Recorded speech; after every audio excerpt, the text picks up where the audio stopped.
moaning. We had a different coach come up and give a motivational speech in the afternoon each day. He was our running backs coach at the time by the name of Derek Foster. Coach Foster came up there, toughness and pushing through. He got real razzed up as his speech progressed. We had a video coordinator named Rocky. He finishes his speech and he goes, "Hit it, Rock!"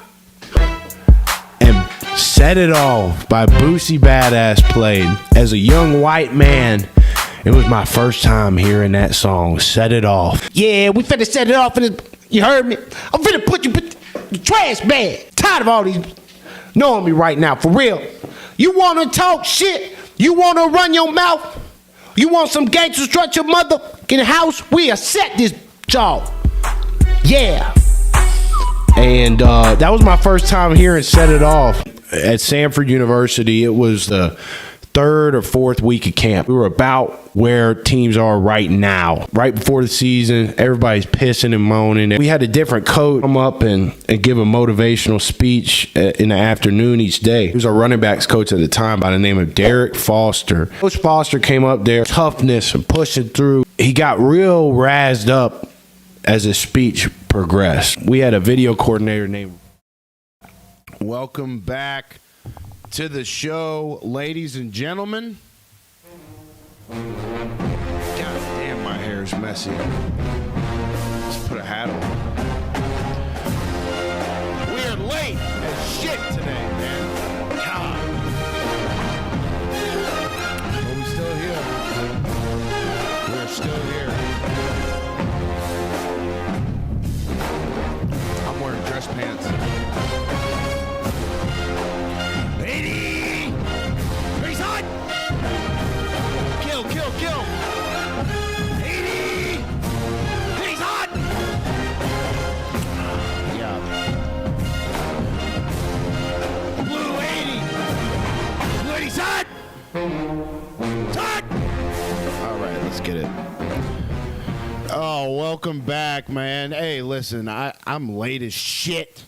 We had some technical uphill battles to fight today, but that's okay. We're here, and it is Wacky Wednesday, which means in this football season, this is the day where we've got to get real creative in terms of what we talk about. It's a challenge that I accept. It's a challenge that I enjoy, and it's a challenge we're going to continue to take on every single Wacky Wednesday that occurs during football season. I don't know what the hell we're going to talk about once football season's over day to day, but that's when we cross that bridge.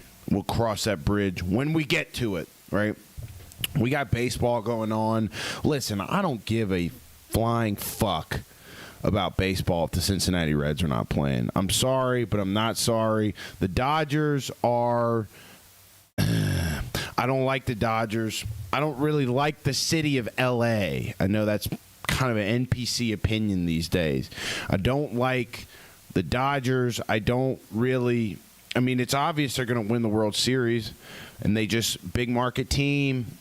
You know, I think I saw somebody say today on Twitter, it must be nice being a fan of a small market team because when your team loses in the playoffs, you could just blame being a small market team. It ain't nice being a fan of a small market team like Cincinnati, where the owners cheap out and they get complacent and all this stuff. It ain't nice being the owner of a small team. I shouldn't be drinking coffee this late. But it's so tasty. It's so tasty. So I don't know. I got a couple notes. Got receiving leaders, passing leaders, sack leaders. We got a couple notes on Pittsburgh and Cincinnati, some developments there. And then a couple of SEC games that I thought were going to be entertaining to watch this weekend and thus entertaining to talk about. I thought about, again, we got to get really creative with these Wednesday shows during the season because it kind of feels too early to preview the Thursday night game. In this week's case, our Bengals are playing on Thursday night, so that makes it easier and easier to sit here and talk about that the whole week. So I might end up going with the Bengals. I might end up going with this SEC bias discourse I'm seeing on the internet. And I'll say it, man. Look at, I mean, SEC bias exists because it's the best conference in the land. It's very simple. That's the only reason that bias exists right there, boys and girls, is because it is the deepest conference with the deepest pockets and the deepest fan bases. No fan base does it like an SEC fan base for the most part. There's a couple outliers. But all these Indiana fans are saying, I hope that Alabama has to come to our house in January. Bitch. Get that fucking dumbass shit off my timeline, boy. You do not want to face Alabama anywhere if you're Indiana. And I grew up in Lexington, Kentucky. So we watched a lot of basketball. Indiana was always a formidable rival in basketball to Kentucky. And so I kind of, there was a 2012 season when Kentucky won the national championship. I'm pretty sure they went 35-3. Kentucky did. And one of those losses came to Indiana in Bloomington on a last-second three from Christian Watford. And I was still a young cat at that point. I was 14 years old. Still really cared about Kentucky basketball. And after that game, I went to a boarding school in Chattanooga, Tennessee, Macaulay School, for my 9th grade year of high school. And we used to sit up in the dorms and watch college basketball in the wintertime. And everybody in the dorm, for some reason, now I was an emotional kid. It was easy to pick on me as I was growing up because I reacted to stuff. I got real emotional. Sometimes I wonder if it ain't the same right here. You know what I mean? But all of my dorm mates, you know, we all knew each other. We're all friends. Loved to hate on Kentucky basketball for whatever reason. They love to hate on them. And so I remember watching that Indiana basketball game when Christian Watford hit that three. I think I was back in Kentucky or something, and I was dreading going back to that dorm and facing the music. And so I hated Indiana basketball after that happened. Any team in my childhood that beat up on Kentucky at any point, whether it was West Virginia in the Elite Eight with John Wall and crew, where they went 0 for 20 from 3, or the UConn Huskies, who beat us in the Final Four in 2000. They beat us in the Final Four a couple times. I think 2011, and then they beat us in the national title game in 2014. It was like an 8 seed, 9 seed ball game. If you guys remember that, I think the Harrison twins were the headliners for Kentucky with guys like James Young. None of those guys really had great NBA careers. So it's like UConn would beat up on us, so I hated UConn. West Virginia upset us in the Elite Eight in 2009, 2010 season, so I hated Bob Huggins and them for a little bit. And then Indiana beat us on a Christian Watford 3 buzzer beater in Bloomington, and so I hated Indiana basketball there for a little bit. But as the years went on, the athletic program of the Indiana Hoosiers became less and less relevant, and so my hate dissipated. And I don't hate Indiana. In fact, I lived in Indianapolis for a year. I never went to Bloomington, but it seems like a very similar vibe, similar people, just on a smaller scale. And their football program's humming. Kurt Cignetti, he is absolutely the hottest coach in college football right now. There's a lot of arguments for Indiana to be in the top 3. Some people are saying they should be number 1 in America in college football. I don't know if I agree with that because you do have Ohio State. They are by and far the best program in college football. Miami's not far behind them. The U. You guys know I didn't know this. There's a difference between this and this. This is the Utah Utes, okay? And this is Miami. You got to put the full hand up there. I remember I did this to a Miami fan one time. I was like, all about the U, all about the U. And they were like, hey, bro, that's wrong. That's Utah. You got to put up all the fingers, bro. You got to put them up like that. So that's how I learned that. Autzen Stadium in Eugene, Oregon seems like an impossible place to play. I think the fact that Indiana played Oregon during the day in Autzen Stadium, I think the schedulers were trying to accommodate for an East Coast team coming over. East Coast, Indiana, Eastern time maybe is a better summation, right? East Coast team coming over. Eastern time team coming over to Oregon, adjusting to Pacific time. That might have played a factor in why Oregon and Indiana played a day game. But I think that had something to do with Indiana playing as well as they did. I think if you have a night game in Autzen Stadium in Eugene, Oregon, it might get a lot tougher. I've never been to the state of Oregon. I'd love to see a game in Autzen Stadium one day. But one of the bigger wins in program history for Indiana. And so all this talk on Twitter from what I see, Indiana fans. Like I said, I lived in Indianapolis for a year. I sold tickets for the Colts. I interacted with hundreds, if not thousands, probably in the mid-thousands of Indiana sports fans, Notre Dame fans, Indiana Hoosier fans, obviously Indianapolis Colts fans. And they are very, very loyal to their sports teams. Especially, look, we can't deny with the Colts at 5-1 and the Hoosiers playing how they're playing under Curt Cignetti in football, that Indiana football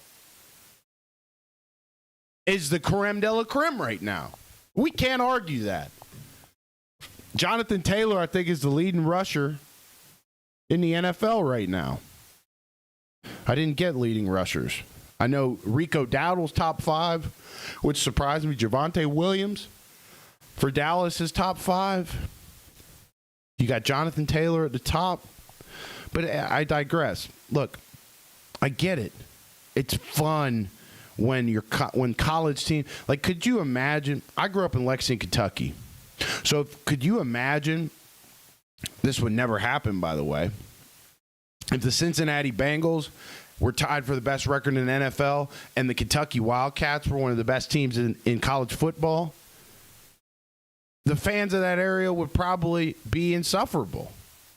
You know, that's not realistic, but I'm just trying to put it in terms that I understand. I've never had that. So why am I talking about all this?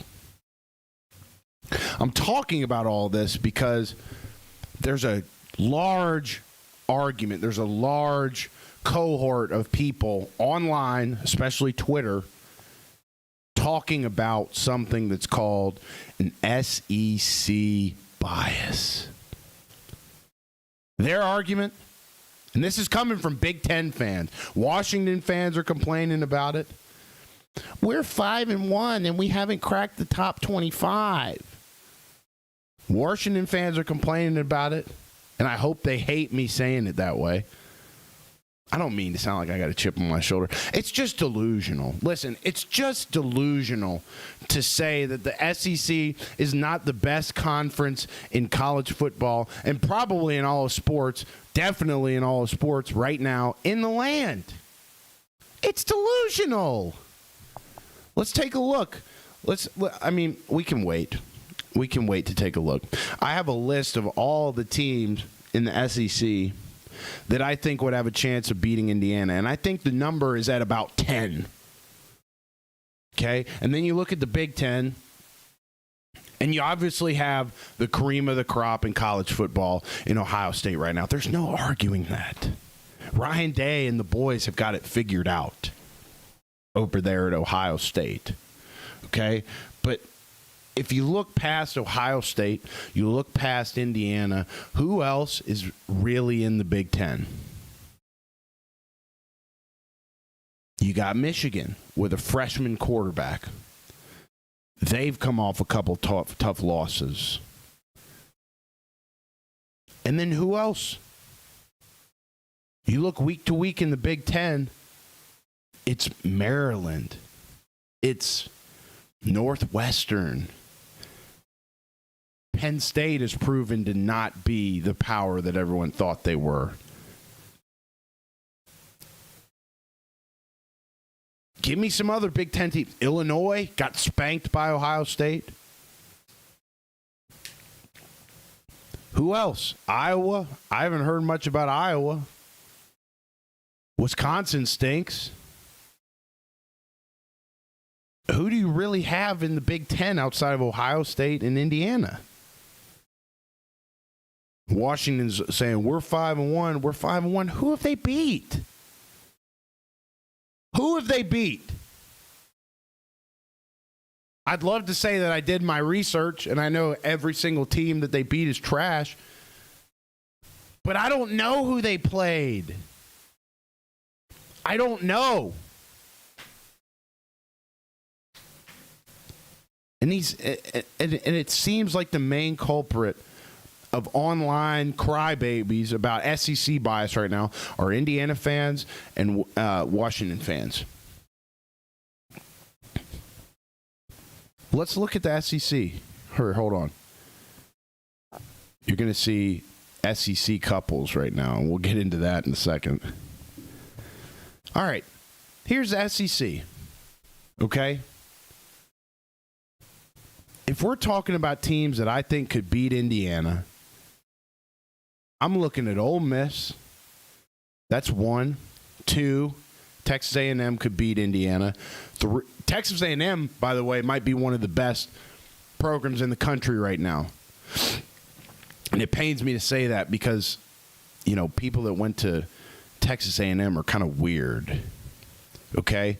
But Texas A&M, one of the best programs in the country. Alabama, arguably the hottest team in the country right now in college football. That's 3. Georgia, perennial powerhouse. Had a tough game against Bama, but they continue to win. They squeak out a win against Auburn. That's 4. LSU, they obviously have their weaknesses on offense. I think LSU hangs with any team in the Big Ten besides Ohio State. Ohio State probably beats the shit out of LSU. You got Tennessee. They've struggled defensively in the last couple weeks of the season. But again, Tennessee handles a program like Indiana or Washington. Okay? That's what? 1, 2, 3, 4, 5, 6. Texas. They were a team I didn't really take serious until last week. That's a team that could beat Indiana or Washington. That's 2, 4, 6, 7. Mizzou has had a great season. I still don't know. I mean, you could consider them SEC now. They've gone through pledgeship. They've been in the conference long enough. That's 1, 2, 3, 4, 5, 6, 7, 8. Oklahoma, coming off a tough loss, but still a good program. They got a great pass rush, great defensive coordinator in Brent Venerables. Looks shaky against Texas, but I still see them hanging tough with, again, most of the teams in the Big Ten. Ohio State's obviously the best, so, you know. And then you got Vandy, who I think could probably go with the program they got right now. They could probably get 9 or 10 wins in the Big Ten. So that's 2, 4, 6, 8, 10 teams in the SEC that I think could hang with anyone in the Big Ten other than Ohio State. And I still think with Ohio State, You got 4 teams in the SEC that could give them a big scare, if not beat them. Those top 4 teams right there: Ole Miss, Texas A&M, Alabama, and Georgia. So it's not. Listen, and people are coming up with the. Even Curt Cignetti, the head coach of Indiana, said that there's clearly bias in the media. I don't disagree. It's tough to know whether there's really bias in the media because programs, networks like ESPN have big deals with the SEC and the ACC. So if they're being paid by these conferences, of course they're probably going to incorporate them into who and what they're talking about on a day-to-day basis. I understand that, and that's a more than fair statement from Curt Cignetti in Indiana. But the fans have taken it and run so far with it. It's just too clear to me that the SEC, top to bottom, is the best conference in the land and therefore deserves to have that reflected in the rankings. There's no doubt in my mind.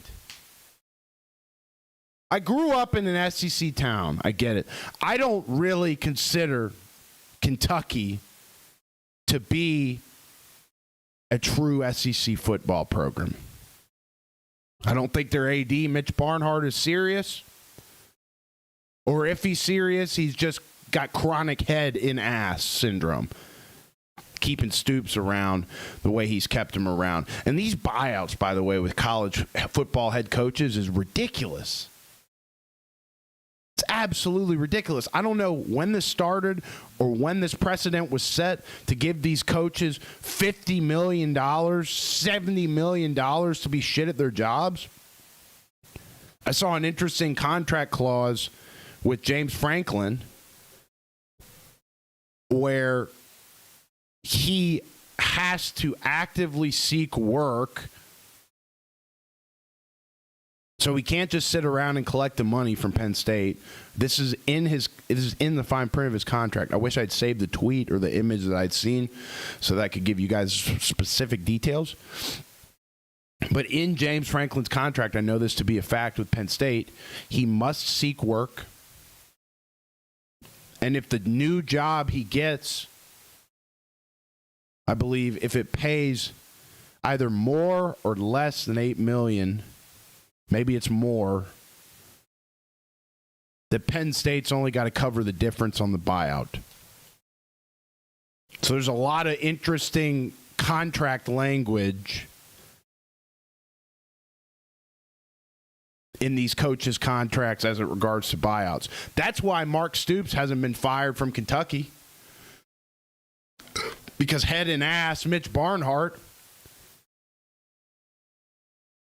gives him this huge buyout if they fire him.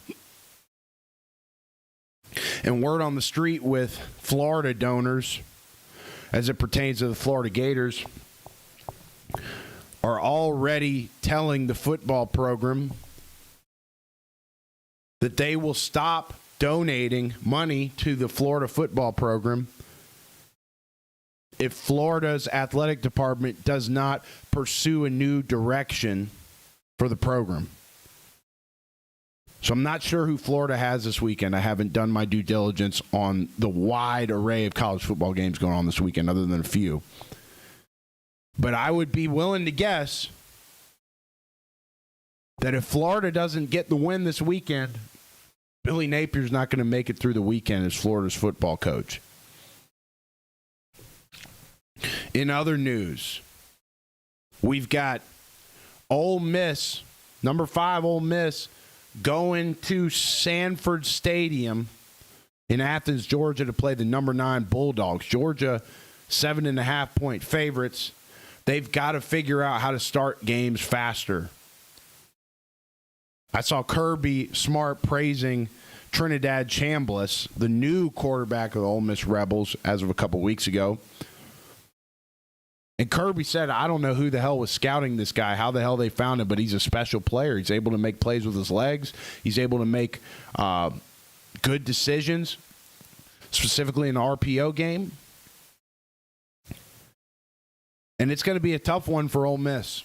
It's going to be a tough one to win for Ole Miss.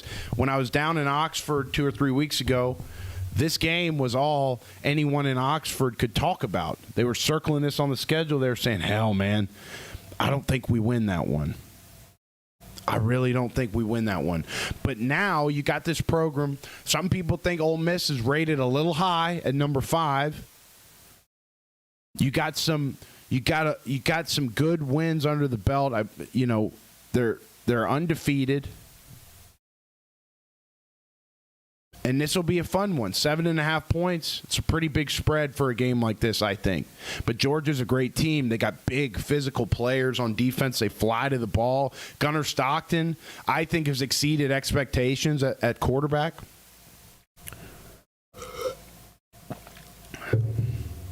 And so it'll be a fun one. Georgia could run away with it. They look great in the second half. But they just start a little slow. Georgia lately.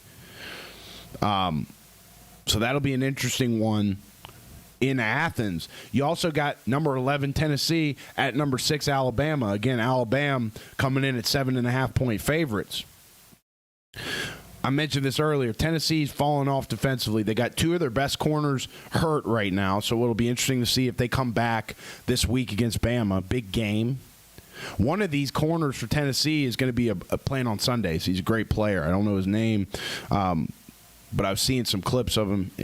It's going to be a night game. It's going to be an interesting atmosphere in Tuscaloosa. I think the home crowd. I've never been to a game at Bama, which is crazy because I went to college in Birmingham for 4 years, 45 minutes from Tuscaloosa, and I never got the chance to go down to Tuscaloosa on a bye week when we didn't have a game to watch Alabama play at Bryant-Denny. But I do know that we would always just go to Oxford.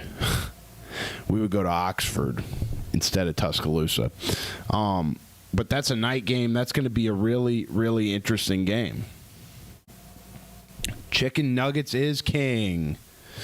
My boy in here trolling Steelers Nation in the house. He says, hey, remember when the Bengals lost to the Rams in the Super Bowl? I do, brother. I do. I try to forget it every day, especially given the fact that the Bengals should have won that game if not for a bullshit penalty on Logan Wilson that was not – it was either – pass interference or holding. I can't remember which one it was. But it was a third down. The Bengals got the stop until they called a bullshit call on Logan Wilson down in the red area on Cooper Kupp in coverage. Think about it a lot. Bengals should have won that game. They were owed that game. But again, big market teams prevail. The NFL doesn't make as much money if a small market team like Cincinnati comes and runs the table. You know, unless one of your players gets engaged to Taylor Swift, then they have an interest to spread the good word of your team. I'm talking to Kansas City, who, in my mind, became a lot easier to hate after that Sunday night game, and Patrick Mahomes goes onto the post-game interview saying, we like to fight between the lines.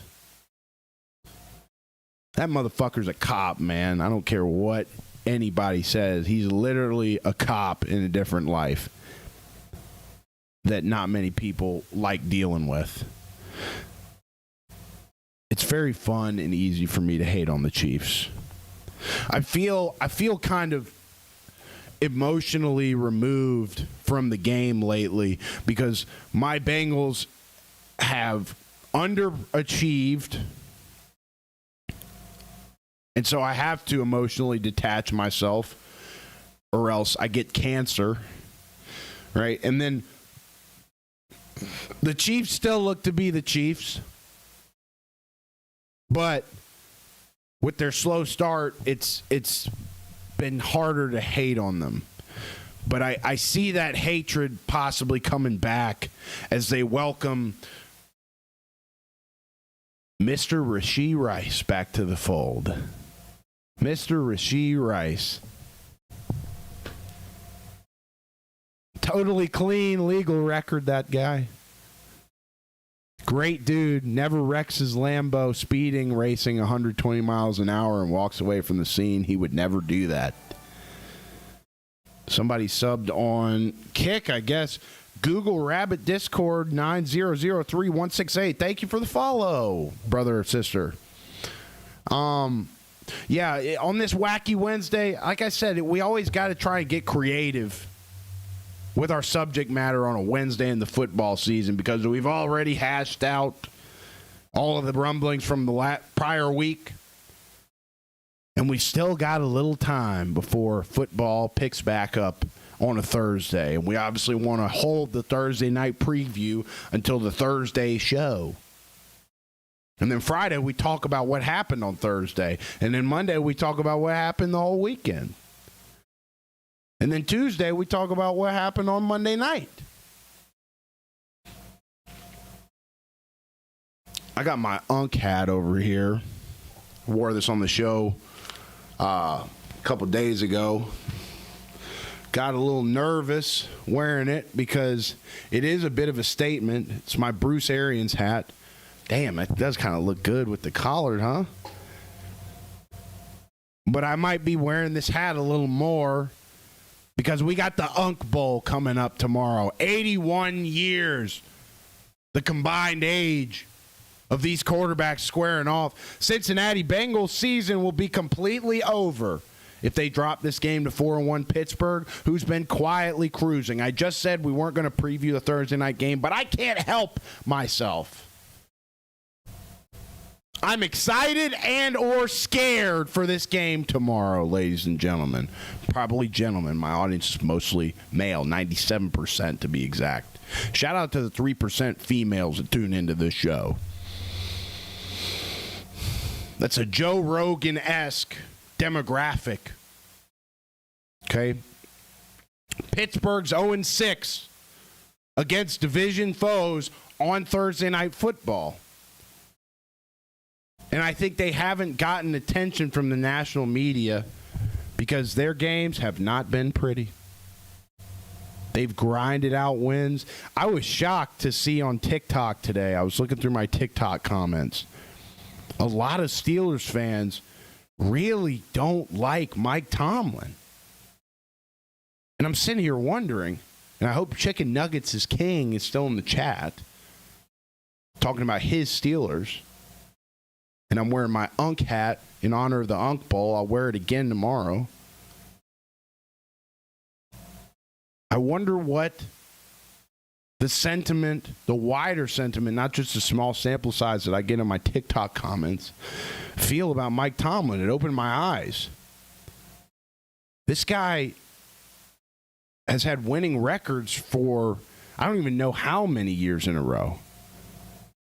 No matter what team shows up in Pittsburgh, they find a way to be in the postseason conversation, if not make it.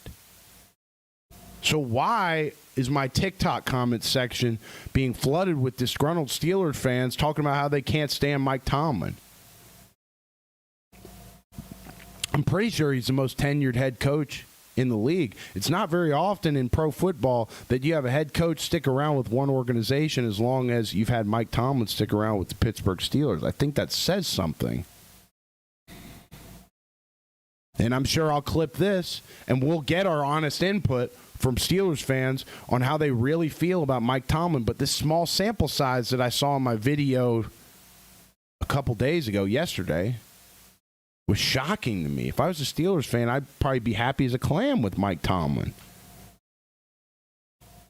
But again, I don't know the plight of other men. I really don't. What else? You know, again, on this Wacky Wednesday, we got to really scratch and claw for good subject matter. Let me tell you. We got to really scratch and claw. And I might cut you guys loose here soon. I'm not sure. But it looks like Trey Hendrickson is not going to play tomorrow night. He has not practiced all week.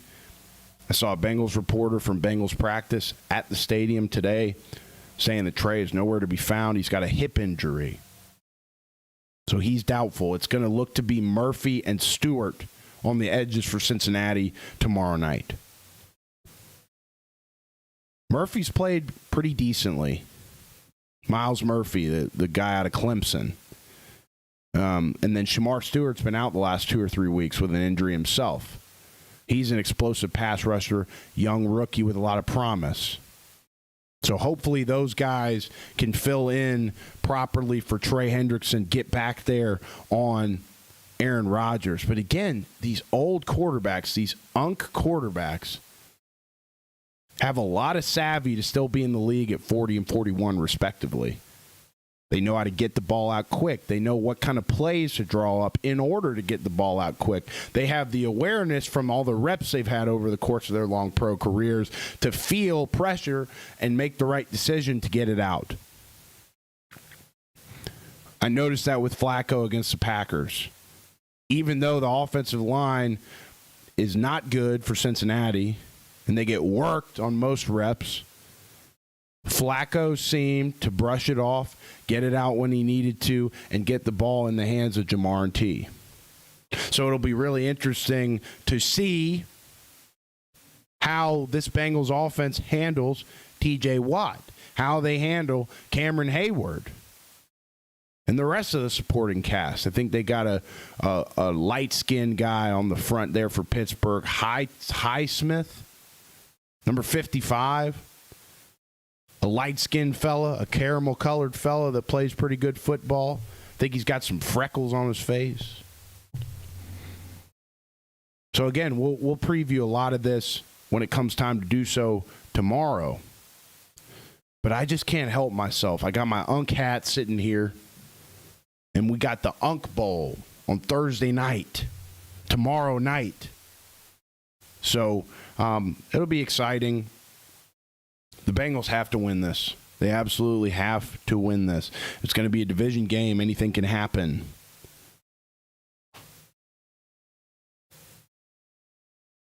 What else do we got? Oh, yeah. So, apparently, Joe Flacco. I got to hide this. Yeah. So, Joe Flacco posted this on his Instagram story either today or yesterday. This is a meme that's been going around. You got this rabbit who looks like he's low on sleep. He's got this skin around his eye. I wonder what kind of artist even conceived of this masterpiece. He's got the timepiece close to his ear, listening to it tick. And Joe Flacco with an ominous message to his soon-to-be counterpart, Aaron Rodgers, saying, your time's ticking, boy. Your time's up. You ain't welcome around here. No more. No more. So, anyways, man, I think I'm going to cut it here. We're running short on time. Like I said, had a few technical difficulties that we had to deal with. Had a couple other things go on today. And we're here. But I do have to leave for jiu-jitsu here in about 27 minutes. So I'll probably do a Madden stream when I get home here later in the evening. I'm finally able to stream on TikTok. We hit 1,000 followers, so that's cool. So we'll see how that goes. Hopefully start making some cheddar on the live streams there. I don't know how that works. I know with YouTube you got to get to 1,000 subs before you can collect cheddar on the live stream there. But holy shit, man. I know we don't have that many viewers today. That's fine. Anybody that's in here, I appreciate you watching. It's probably loyal fans of the show who I really appreciate. But on the off chance if there's somebody in here that isn't subbed, please consider doing so. Like I said, we had some tech issues here today. We came on late. If I was making a few bucks from doing this, like we will be in the future, don't know when, but we will, might be able to pay some folks to put on an even better product for you guys. But for now, we're going to keep it a one-man show and continue onward as we do.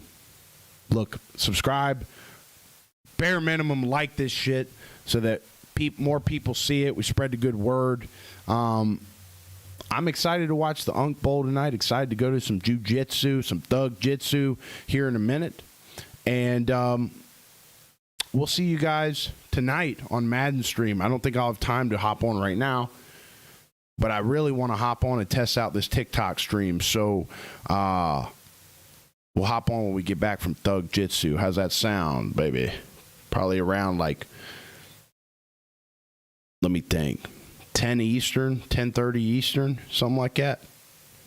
So I will see you guys in here later tonight around 10 Eastern, something like that. And we'll call it a show here. Boys and girls, thank you for watching. This is In the Jar with your boy Dupe.